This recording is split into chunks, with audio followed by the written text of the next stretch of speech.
Assalamualaikum warahmatullahi wabarakatuh. Izin memperkenalkan diri, nama Tanti Suciani dari Prodi Tadris Biologi kelas C IAIN Metro. Hari ini saya akan menyampaikan refleksi atau pemahaman saya tentang materi kimia yang kelima yang berjudul tentang ikatan kimia dan struktur molekul. Langsung saja, materi yang A itu tentang teori orbital molekul. Teori ini menjelaskan ikatan kimia melalui diagram orbital molekul.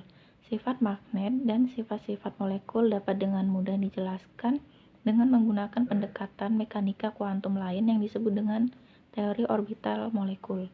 Contohnya, oksigen bersifat paramagnetis dengan 2 elektron, tidak berpasangan dan bukan diamagnetik seperti yang dijelaskan dengan menggunakan teori ikatan valensi. Temuan ini membuktikan adanya kekurangan mendasar dalam teori ikatan valensi. Selanjutnya, materi B itu tentang molekul. Dua kelas molekul adalah molekul polar dan non-polar. Yang pertama ada molekul polar. Molekul kutub terjadi ketika 2 atom tidak berbagi elektron secara merata dalam ikatan kovalen. Contoh molekul polar ini seperti air atau H2O, amonia, NH3, sulfur dioksida atau SO2, hidrogen sulfida atau H2S, dan etanol atau C2H6O. Yang kedua ada molekul nonpolar. Ketika molekul berbagi elektron secara merata dalam ikatan kovalen, tidak ada muatan listrik bersih di seluruh molekul. Dalam ikatan kovalen nonpolar, elektron terdistribusi secara merata. Contoh molekul polar adalah benzen, metana, etilen, sebagian besar molekul organik dan cairan hidrokarbon atau yang terdapat pada bensin dan toluena.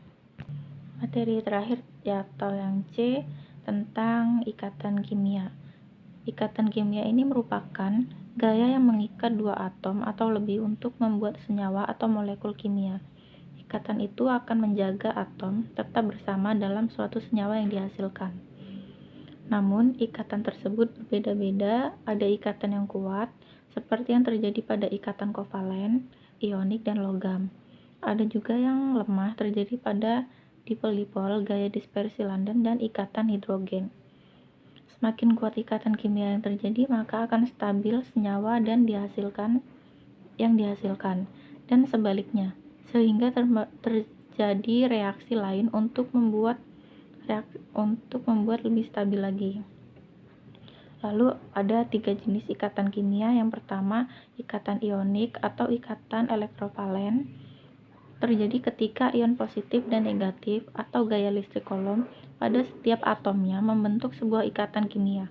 Yang kedua, ada ikatan kovalen yang terjadi ketika ada pemakaian elektron ikatan secara bersama. Ketika terjadi, maka kedua atom yang berikatan tersebut akan tertarik pada pasangan elektron yang sama. Yang ketiga, ada ikatan logam, memiliki elektron valensi yang relatif kosong. Hal itu dikarenakan jumlah atomnya yang sedikit sehingga ada perpindahan elektron antara satu atom ke atom yang lain. Sekian refleksi yang saya sampaikan, kurang lebihnya mohon maaf. Saya akhiri. Wassalamualaikum warahmatullahi wabarakatuh.